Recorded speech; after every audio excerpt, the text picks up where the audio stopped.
Voltamos a falar com Alexandre Senechal, que traz pra gente mais informações do Verdão, que encara o Grêmio essa noite. Como é que vem um time, Ale, pra essa partida hoje, 8 da noite, no Couto Pereira? Vamos ter mais sobre Coritiba aqui no nosso bate-pronto. O time terá algumas mudanças, mas mudanças já planejadas para essa partida. Não deve ter muitas novidades. Entre os relacionados, só a ausência do Gabriel Silva, que finalmente entrou na partida contra o Inter, fez seu primeiro jogo com a camisa do Coritiba, jogou apenas alguns minutos na reta final do jogo. Ele é atleta do Grêmio, está emprestado para o Coritiba.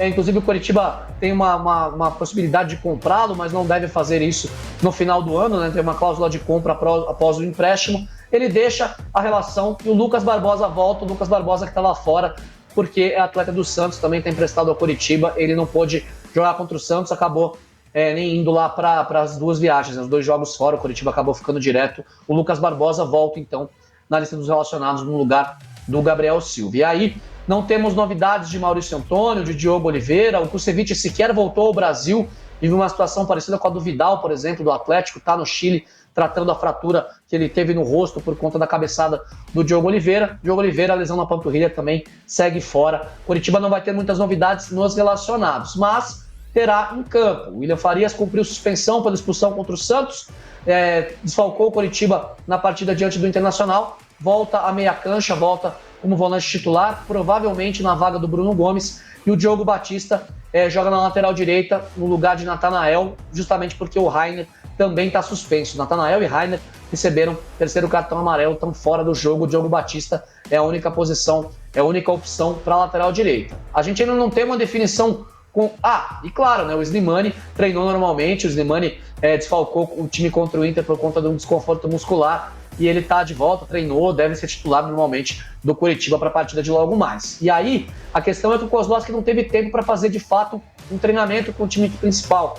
O Coritiba chegou na segunda-feira muito tarde aqui na capital paranaense, por volta das 5 horas da tarde, então não foi possível fazer aquele regenerativo na segunda-feira, né, no dia depois da partida contra o Inter. Ontem, um trabalho mais leve, né, só um regenerativo, também um rachão. O Kozlowski promoveu um rachão para o elenco. Não houve um treino específico do time que vai a campo, mas a gente consegue projetar a equipe com o Gabriel, o Diogo Batista, Henrique, Thalisson e o Vitor Luiz, William Farias, Matheus Bianchi e o Sebastião Gomes, Marcelino Moreno, Robson e também o Islan Slimani. O Garcês foi muito bem nas duas partidas, principalmente contra o Inter, né?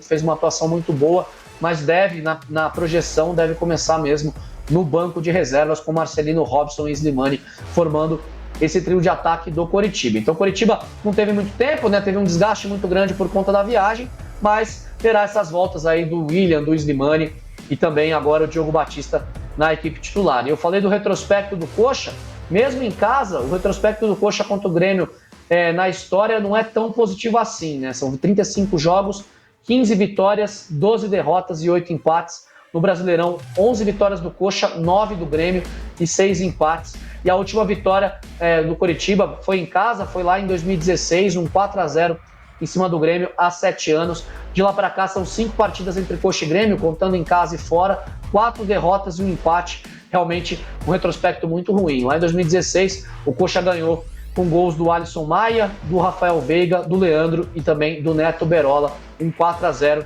em cima do time do Grêmio, que na época era dirigido pelo Roger Machado. Tinha Luan, tinha Douglas, tinha Ramiro, o time que depois formou a base do time que foi campeão da Libertadores no ano seguinte do Grêmio. O Coritiba conseguiu vencê-los em 2016 por 4-0. Essa é a última vitória do Coxa, a última vitória em casa e também no confronto, já que esse retrospecto recente é muito ruim. E o Luis Soares, né, vai jogar pelo Grêmio, né, tá confirmado. Só que o Luizito, por informações do jornal uruguaio El País, vai fechar mesmo com o Inter Miami para a temporada que vem. Então vai ser a primeira e última vez que verei Luizito Soares ao vivo do gramado, né? Eu já vi ele por jogos da seleção do Uruguai lá de cima da cabine, mas no gramado de pertinho vai ser a primeira e a última vez que eu vou ver o Luizito, se as informações do El País do Uruguai forem confirmadas, ele de fato ir lá jogar com o Lionel Messi no Inter Miami na temporada que vem. Nada mal essa dupla, né? E o Verdão, volta o Slimani, 8 da noite, tem até uma mensagem aqui que eu gostaria de ler do André Arins. O Coritiba precisa ganhar hoje para provar que as vitórias não estão sendo por acaso. Jogar melhor com um a mais não dá para avaliar. Então não dá pra avaliar a derrota do Santos? Eu acho que a vitória do Coritiba Perdeu com um a menos? Não tem só a ver com a expulsão, né, do jogador. Acho que o Coritiba fez por onde, né? Jogou diferente e mereceu o resultado. E o Rodrigo Bueno pergunta aqui se não dá pra ir com Garcês e Slimani pra dar mais velocidade ao ataque. Daria, né? Daria se você desmanchar o esquema com os três volantes, né? Colocando Marcelino Moreno no meio, ou então, caso opte pela saída do Robson. Só que o Robson, querendo ou não, vem com moral nesse jogo, né? Porque ele fez 2 gols, né? Tudo bem, os 2 gols de pênalti, mas deu uma assistência também, né? Então não tem, acho que, muito o que fazer. E acho que, assim, o Slimani é o titular da posição, né? Acho que isso é incontestável, né? Até ontem a gente fez a enquete sobre isso, né? E deu o Slimani de lavada. Sim. É normal. Mas o Garcês foi bem, né? O Garcês foi bem, tem que dar uma moral pra ele.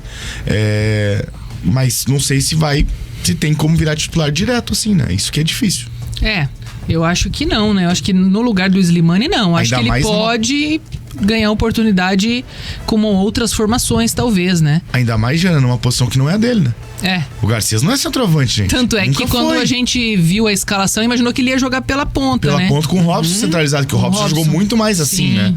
E o Garcês... E é difícil também você tirar o Robson, porque por mais que tenha questionamento, né?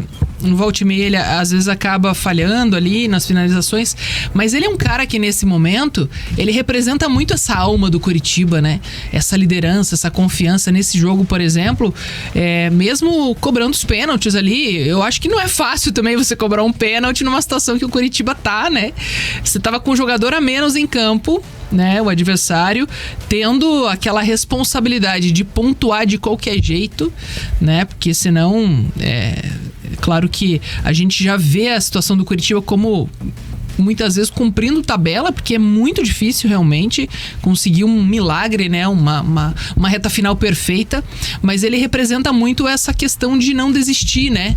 De buscar, de mostrar essa alma guerreira mesmo que o torcedor não estava conseguindo ver, né? Nos últimos jogos, o time deu uma caída.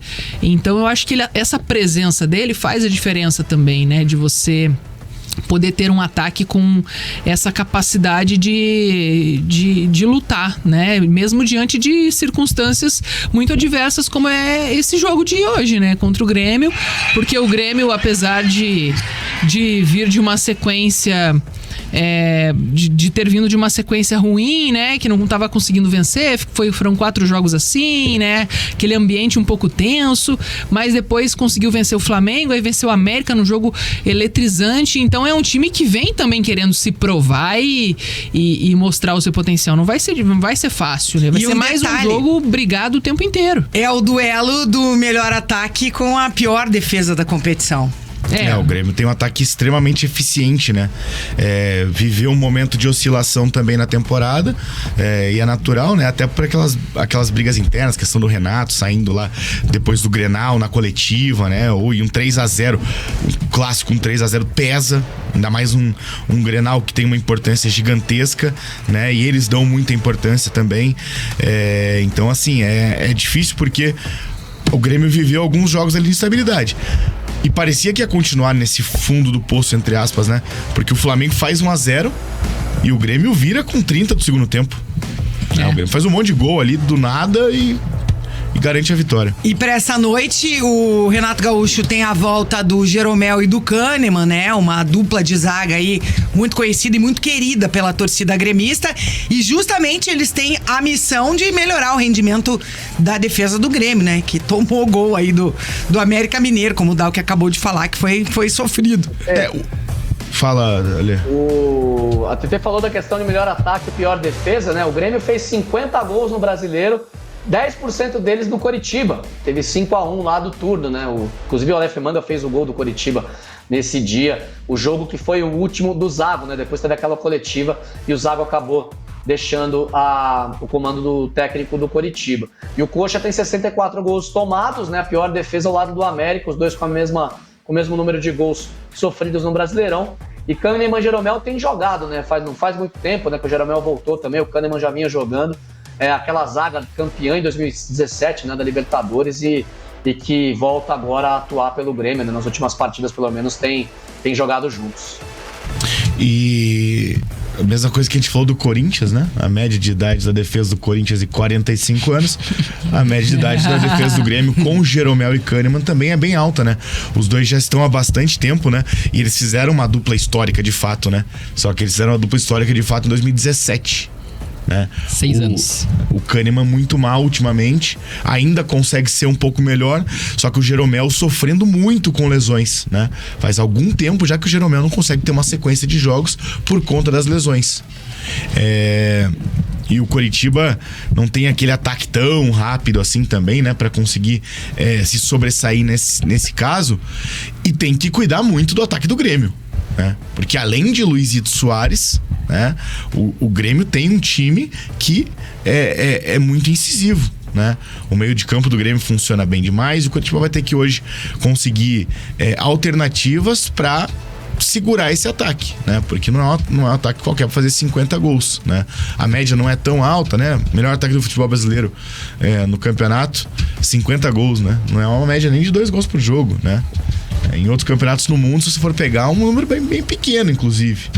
Mas mesmo assim, é um número que é o melhor que temos aqui. Sim. Né, Jana? É o recorte melhor. E o Coritiba, ele tem esse desfalque na lateral direita que também, né, acaba pesando, porque no último jogo, muitas das oportunidades que o Coritiba conseguiu para finalizar saíram ali pelo lado direito. O Natanael estava muito bem, né? Também é um jogador que às vezes oscila, assim, mas ele chegava muito ao ataque, né? Além, claro, do trabalho ali de recompor a zaga e tal, mas ele conseguiu tá muito bem inspirado nesse jogo e tá fora, né? Ele e o Rainer, na verdade, né? São os dois desfalques ali do Coritiba. Então o Coritiba conseguiu explorar muito essa velocidade pelos lados, com ele e com o Marcelino Moreno, que, claro, às vezes pode render ali no meio de campo, mas eu acho que, pelo que demonstrou no último jogo, pode ajudar o Coritiba ali pelo lado esquerdo também, né? Pode fazer esse desafogo pro Coritiba tentar buscar jogadas em velocidade, né? Fazer essa bola chegar no Slimani, porque é diferente, por exemplo, do próprio Garcês, né? Que fez a função lá de centroavante. O Slimani não, é aquele cara que vai ficar lá dentro da área, é a dele, né? Ele precisa que alguém trabalhe essa bola pra ele. Toda vez quando ele tem que sair demais pro jogo, as coisas não funcionam pro Coritiba. Então acho que essa é a diferença, né? Apesar de, claro, ele ter ficado de fora do último jogo e era uma preocupação grande, né? Foi um desfalque em cima da hora, mas o Coritiba conseguiu, na base da superação e até surpreendendo, acho que de certa forma, o torcedor, que não tinha nem visto o Garcês jogar de titular, foi ver realmente a capacidade do Coritiba de ter produzido, né? Mesmo assim, com desfalques, com dificuldades, diante de um grande adversário, ter conseguido um ótimo resultado. Tomou muitos gols, mas conseguiu fazer isso que é importante, né? O Coritiba fazer essa bola chegar para ele lá na frente, para ele também marcar os gols pro Coxa. Ele é um cara que é muito importante, tem um senso de posicionamento bem diferente dos outros, né? O Garcês ajudou muito no escape, né? Porque era muito mais rápido e tal, e utilizou muito dessa velocidade para sair em contra-ataque, né? Principalmente, que ficou pouco no 11 contra 11, né? Então o Coxa teve um pouco mais de domínio mesmo de jogo, principalmente no primeiro tempo, né? Porque daí no segundo tempo foi um bombardeio, né? O Inter foi meio que na base do abafa, né? Vamos tentar mas mesmo assim, essa capacidade de controlar o jogo também é algo que o Coritiba vai precisar ter em todos os jogos, né? Eu acho que o natural, então, nesse caso, é o Garcês ficar no banco, né? Até por coerência, se você for pegar, né?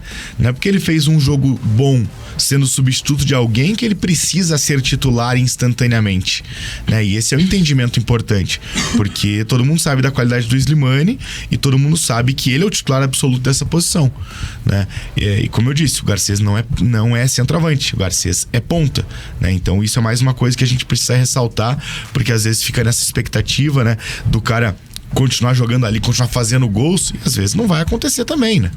Isso não vai acontecer. Então o Coxa hoje tem uma missão extremamente difícil, extremamente complicada. Joga contra um Grêmio. Mas se ainda quiser sonhar com alguma coisa, tem que continuar ganhando os jogos, né? E não tô falando que ganha hoje pra sonhar. Não, ganha hoje pra ver o que faz depois, né? Tem que ganhar hoje, tem que ganhar domingo do Goiás, tem que tentar ganhar do América. Se ganhar esses jogos, aí vai saber. E aí, ainda tem condição de sair? Ainda dá? Quantos pontos está na saída da zona de rebaixamento? Porque se ganhar, por exemplo, 3 jogos em sequência, Grêmio, Goiás e América, que são os 3 próximos jogos, o Coxa nem está na zona de rebaixamento. Sim. Né? O Coxa chega a 32. O Santos tem 34, é o 16º. Então tem que simplesmente ganhar e lá na penúltima, na última, se ainda tiver chance, aí ver o que precisa fazer. É o discurso que os jogadores estão adotando, né? A gente honrar a camisa, né? A honra, né? É pela honra, né? O Robson começou com isso, os outros jogadores também estão postando muito sobre isso, né? A legenda é a questão da honra. E eu acho que é isso que tem que fazer, porque por mais que o Coritiba tenha chances remotas, né? E esse funil vai ficando cada vez mais difícil com o passar das rodadas, você tem que fazer o seu até a última rodada, até o último minuto, até o apito final. Você tem que jogar pra ganhar, você não pode entregar, né? Tem que fazer a sua parte e o seu melhor, né? Infelizmente, é muito ruim ver o Coritiba nessa situação e ver que, sim, poderia ter sido diferente, né? Talvez poderia ter rendido mais. O elenco é limitado, tecnicamente é limitado, mas poderia ter conseguido resultados melhores e acabar levando aí as últimas rodadas do Brasileirão com esse fio de esperança, né? E ter que, na verdade, conviver, né? Com esse ambiente um pouco incerto, de, enfim, encarar os adversários. Muitas vezes até vai conseguir vencer jogos surpreendentes e lá no final pode ser que não escape, né? Então, é o preço que o Coritiba tá pagando por uma temporada que foi inteira ruim. Isso não é culpa só do time. Exatamente. Galera participando por aqui, o Júnior Moraes, ele é de Belém do Pará. Torcedor atleticano acompanhando a gente. Obrigada, seja bem-vindo aqui. A galera Coxa também participa. Hã? É um atacante que jogou no Chapa, no Corinthians, Júnior Moraes. Corinthians, aí, ó. Com a gente também, galera, eu me divirto, gente, com isso aqui, ó. O Marcos Vinícius Gusto, dizendo que o Coxa vai devolver a goleada pro Grêmio. 1-0 Coxa. Qualquer resultado de vitória pro Coxa tem que ser goleada, né? O Léo Souza. Goleada. Léo Souza dizendo que o ataque do Coritiba tem a velocidade do Monza 93 na subida. Esse sofre, hein? Daniel Barbosa tá pedindo aqui no time Garcês, Slimani e Robson. E aí o André Ramiro e também o Slimaninho, várias pessoas levantaram aqui a questão do post do Andrei. O Andrei fez um post nos seus stories, né? Ontem, nas últimas 20, já saiu, a gente não tem como ter o print aqui. E ele colocou uma carinha, aquele emoji da boca costurada, em silêncio e com uma foto. E ficou todo mundo, e aí? O que é isso? Eu acho que o Andrei tá naturalmente chateado por não ter chances, né? Não ter muitas oportunidades. Mas eu já falei e vou repetir. O que acontece dentro do CT, em treinamento, define muita coisa. E eu já tive informações que o Andrei não estava nos melhores momentos de treino. Não estava rendendo. E daí, quando você não rende no treino, me desculpe, você não vai jogar pelo seu nome.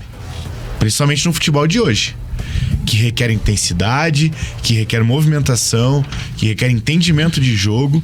Se você tá simplesmente sem tanta vontade assim, uma coisa é que daí a gente não pode julgar, a gente não pode falar sobre, porque a gente não consegue ver os treinamentos, né? Mas se ele está desempenhando bem no treinamento e não está tendo chance, aí é uma questão interna, né? Daí talvez seja realmente uma injustiça. Mas a última informação que eu tive foi: o Andrei não está treinando bem. Então não tem como você colocar um cara no jogo que não treina bem. É uma questão básica. Você vai numa Olimpíada de Matemática, tem 10 pessoas fazendo contas bem, 15 não fazem bem. Você vai colocar as 10 ou uma das 10 ou uma das 15 pra fazer a conta? É a mesma coisa. Entendeu? Sei lá, é óbvio.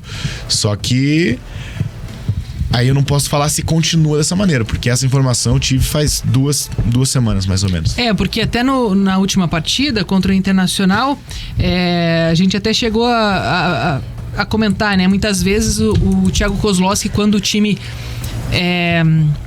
tá com o resultado ali controlado, enfim, às vezes acaba recuando demais, ou às vezes coloca, né, um volante, um zagueiro, enfim, para segurar o jogo, e aí acaba tomando uma pressão do adversário. O Internacional, né, tinha essa missão, né, de virar o placar, e aí ele tira ali o Matheus Bianchi no segundo tempo e coloca o Fran Sérgio. E aí as pessoas, poxa, por que não coloca o Andrei, né? O Andrei talvez tenha mais chegada, né? Um jogador que tem essa capacidade ali da saída de bola para o Coritiba continuar fazendo, né? O seu também tentar encontrar um espaço. Depois ele acabou fazendo outras alterações também.